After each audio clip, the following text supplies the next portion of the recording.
Hola Mina. Video kali ini adalah alur cerita anime One Punch Man Season 4 episode 78.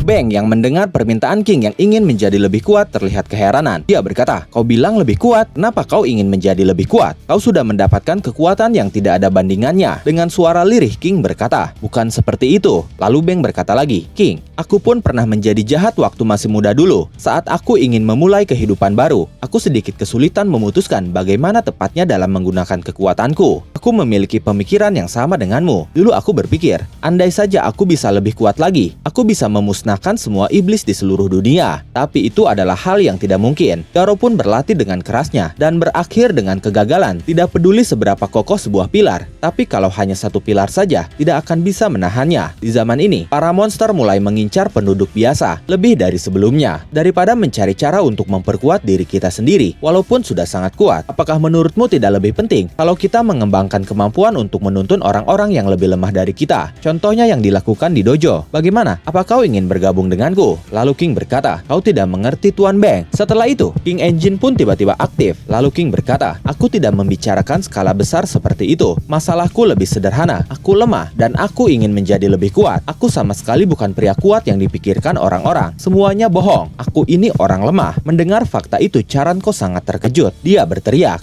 Tidak mungkin. Apakah itu serius? Jadi cerita tentangmu yang terbang membawa bom yang bisa menghancurkan seluruh sistem tata surya dan melemparnya ke lubang hitam itu. Lalu tentangmu yang kembali tepat waktu dan menghantam kumpulan meteor yang menabrak bumi, yang membuat umat manusia berada di garis waktu sekarang. Lalu rumor tentang kebanyakan mitologi yang meramalkan kelahiranmu. Apakah semua itu tidak ada yang benar? Dengan malunya King berkata, "Benar, tapi kebohongan-kebohongan itu tidak ada yang sampai ke skala itu." Lalu Charanko berkata, "Serius? Aku terkejut." Setelah itu Charanko berbicara kepada murid dojo lainnya dengan berkata, "Jadi seberapa banyak yang benar? Apakah dia benar-benar menjadikan bulan sebagai samsak tinju dan meninggalkan kawah di atasnya?" Mendengar itu Bang berkata, "Hentikan itu Charanko." Lalu Bang berbicara lagi dengan King. Dia berkata, "Sepertinya banyak penggemar di luar sana seperti Charanko yang lebih memujamu sebagai manusia super sempurna dibandingkan dirimu yang sebenarnya. Jangan merasa tertekan untuk memenuhi ekspektasi besar itu, King. Rasa tanggung jawabku adalah hal yang kubanggakan. Tapi kau tidak perlu menanggung semuanya sendiri. Kau punya rekan yang bisa membantumu. Itu gunanya asosiasi pahlawan kan? Aku justru lega mendengarmu meratapi kelemahanmu. Semakin kuat seseorang, semakin sadar pula dia akan kelemahannya. Selama kau tidak melupakan itu, tidak ada batasan kau bisa menjadi sekuat apa." King semakin pucat saat itu karena Bang tidak mengerti maksud dia yang sebenarnya. Lalu King berkata, "Tuan Bang, ya jadi seperti yang aku coba katakan, yang kubicarakan ini bahkan tidak di dimensi yang sama." Setelah itu beralih ke Bom, di mana ternyata Bang tidak sanggup memenuhi keinginan King, sehingga Bang merujuk King kepada Bom. Bom berkata, "Aku sudah dengar kau menginginkan kekuatan di dimensi yang berbeda. Aku tidak tahu apa yang dipikirkan adikku dengan merujukmu kepadaku. Kau bisa saja berlatih padaku seumur hidup, tapi tetap tidak memperoleh kekuatan yang kau harapkan." Saat itu, Bom sedang duduk bersila di atas sebuah tumpukan batu yang seimbang membentuk menara batu. Lalu Bom berkata lagi, "Jelas tidak seperti Water Stream Fish milik Bang, yang menunjukkan kekuatan aslinya saat mengirim serangan balik." Setelah itu, Bom melompat ke atas lalu dia menunjukkan tekniknya membelah batu, hingga bagian sisi batu itu hancur dan menyisakan tengahnya, yang membentuk sebuah tiang batu yang panjang dan halus. Setelah itu, Bom berkata, "Whirlwind Iron Cutting Fish milikku bisa membunuh semua lawan dalam sekejap, kecuali lawan yang paling kuat, asal aku bergerak lebih dulu. Tapi kau tidak tertarik pada teknik murahan seperti ini ya?" Saat itu Bom pun tidak mengerti apa maksud King, dan karena gugup setelah melihat teknik Bom, King Engine pun tiba-tiba aktif, dan saat itu King berkata, "Tidak." Mendengar itu Bom tersenyum lalu berkata, "Sudah,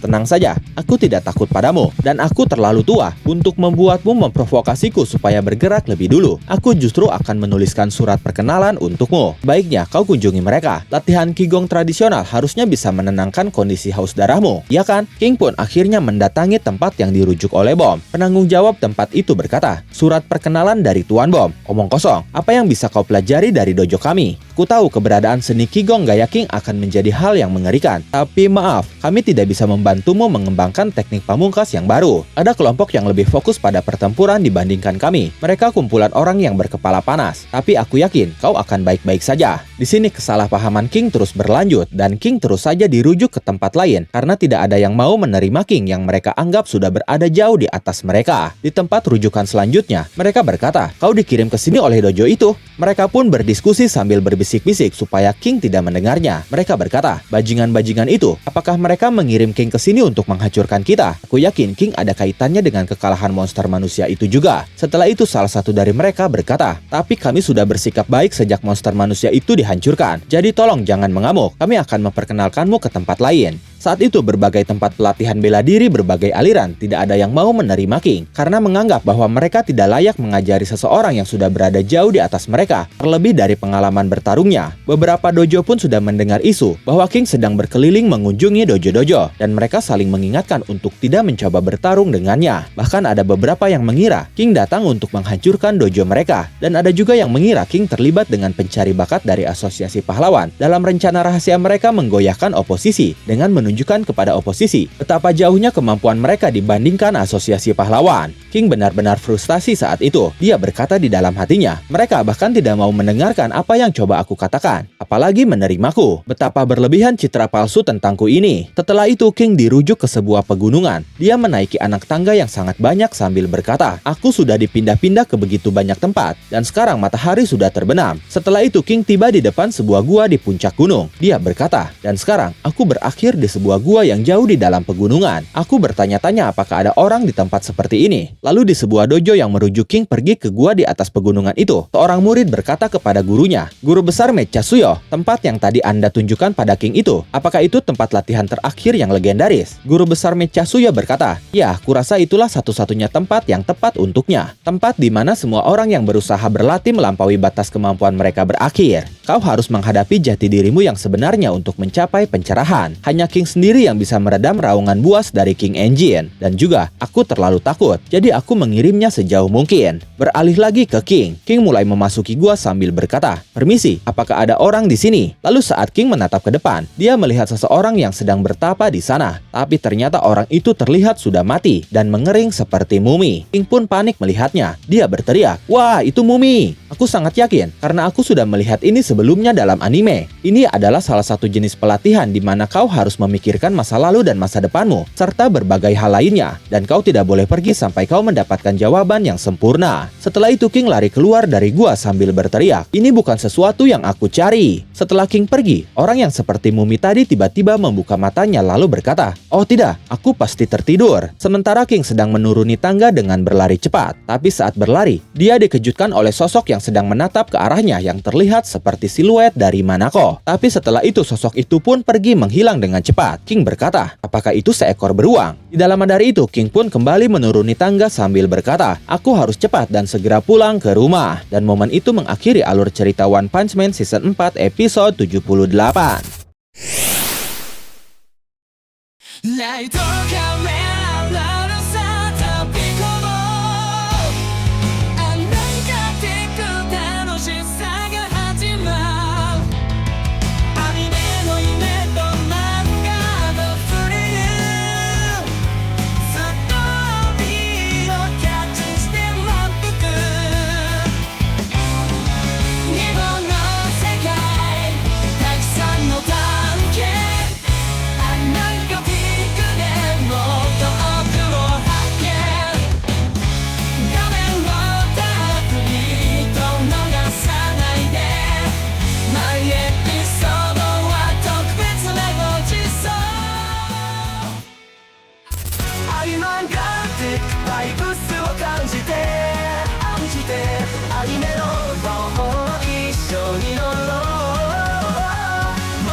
Money